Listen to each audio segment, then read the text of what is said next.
La epidemia del VIH ha ido incrementándose durante los últimos años y actualmente es un problema para la salud en muchos países. Conocer cuál es el método de transmisión y sobre todo el riesgo que tenemos al momento de estar expuestos a alguna práctica sexual o alguna práctica de riesgo es importante para saber cuándo acudir al médico. En el video de hoy hablaremos sobre el riesgo de exposición del VIH y cuál es el porcentaje con diferentes prácticas de riesgo. Hola, soy Osvaldo Augusto y este es mi canal médico, donde hablo de diversos temas relacionados con la salud. Si es tu primera vez por aquí, considera suscribirte.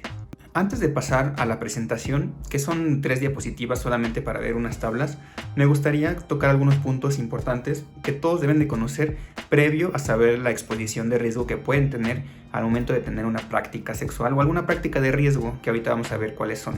El punto número 1 es el tipo de riesgo. Normalmente el virus, para poder infectar, requiere penetrar alguna barrera mucosa, penetrar a la sangre y de ahí llegar a algunas células especiales donde va a ser guardado. Esas células se van a llamar reservorios o células presentadoras de antígeno. A partir de ahí puede llevarse a cabo la integración del genoma del virus hacia las células humanas y eso conlleva a la infección crónica y posteriormente a la replicación del virus. Normalmente si el virus cae sobre la piel, sobre algún tejido, sobre alguna otra mucosa o si llega a estar en algún otro sitio donde no haya las células inmunes adecuadas, no va a llevar infección. Y de hecho, ahorita vamos a ver cuál es el porcentaje de riesgo de cada una de las prácticas y van a ver que hay prácticas que el riesgo es mínimo, pero pues obviamente siempre hay.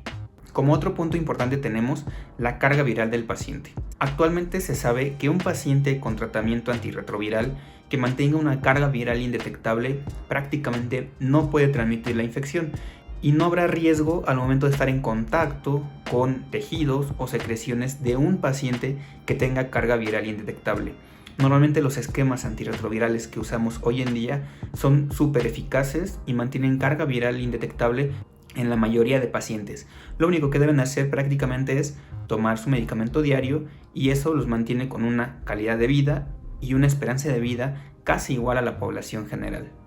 Y esto hay que saberlo también porque normalmente un paciente con carga viral alta puede tener un riesgo mucho mayor de transmitir la infección, pero actualmente la mayoría de pacientes pueden tener una carga viral indetectable y eso conlleva prácticamente a no transmitirlo. Y otro punto importante a considerar es que después de una práctica de riesgo hay muchas otras infecciones, tanto bacterianas como virales, que pueden llegar a transmitirse mucho más fácil que el VIH, por lo cual siempre habrá que ir con un especialista a valoración, a revisión y a descartar todas las infecciones que ahorita vamos a ver. Normalmente son 3 virus y 3 bacterias. Dentro de los virus tenemos al VIH, virus de la hepatitis B y virus de la hepatitis C. Dentro de las bacterias tendríamos a la gonorrea, a la clamidia y a la sífilis, las cuales son mucho más fáciles de que se transmitan, a diferencia del VIH, que ahorita vamos a ver el riesgo que hay por cada una de las prácticas sexuales que pueden llegar a tener. Y para no usar más tiempo hablando de esto, vayamos a la presentación, que son 3 diapositivas solamente para que vean el riesgo que tiene cada práctica sexual. Y bueno, ya saben que siempre me baso en alguna guía importante y en esta ocasión será el riesgo posexposición y terapia profiláctica para pacientes que han tenido exposición al VIH no ocupacional. Esto se refiere a cualquier persona que no se encuentre dentro de un hospital, que sería la mayoría de nosotros. Son 2 tablas que les quiero presentar. Esta es la primera tabla en la cual habla del riesgo estimado de adquirir VIH por cada tipo de exposición. El tipo de exposición serían 10.000 exposiciones y acá viene cada una desglosada. Primero veremos a nivel parenteral cuál es el riesgo de que nos lleguemos a infectar, sobre todo con una transfusión sanguínea, pues si nos pasan sangre de alguien que tenga VIH, prácticamente tendríamos el 92.5% de riesgo de estar infectado. ¿Esto por qué? Porque se ha establecido que el riesgo de exposición por cada 9.250 con base en las 10.000 exposiciones da 92.5. Si bajamos y nos fijamos en esta zona en donde hay exposición percutánea con alguna aguja, esto se refiere a algún pinchazo con alguna aguja que ustedes hayan usado, el riesgo es 23 por cada 10.000 exposiciones. Si se dan cuenta es bastante bajo y en promedio sería un 0.23% de riesgo de adquirir VIH al momento de que ustedes se llegaran a picar con alguna aguja o con algún material punzocortante. Y abajo vemos el riesgo sexual, que son con todas las prácticas de riesgo que podríamos llegar a tener. Si se dan cuenta, el riesgo mayor es el de 138 por cada 10.000 exposiciones. Y específicamente va a ser el sexo receptivo anal.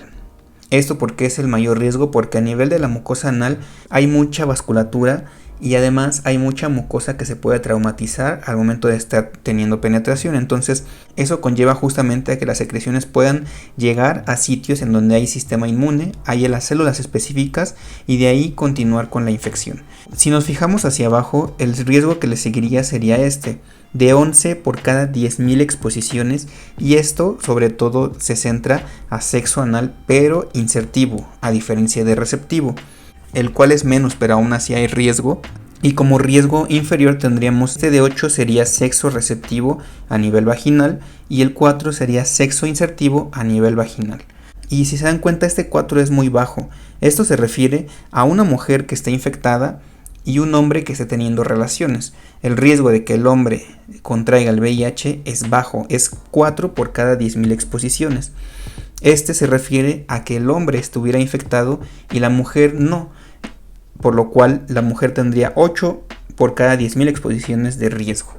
Como otros factores de riesgo tendríamos estos, que sería mordida, sería exposición a saliva, sería uso de juguetes o exposición a otros fluidos como semen, saliva, y esto pues prácticamente es despreciable. Aquí la guía de la CDC pone que el riesgo es mínimo, prácticamente sería nulo, aunque siempre que una persona tenga exposición habrá que llevar el protocolo adecuado.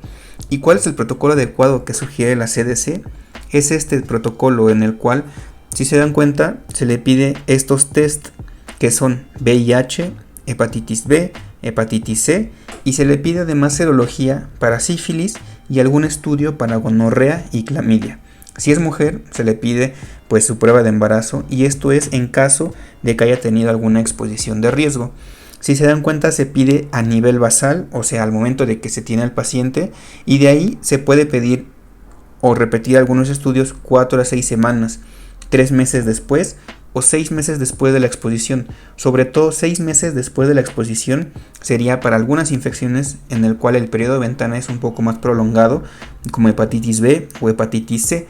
3 meses sería con VIH, que realmente a los 3 meses la mayoría de pacientes podría ya tener anticuerpos específicos y las pruebas podrían salir positivas.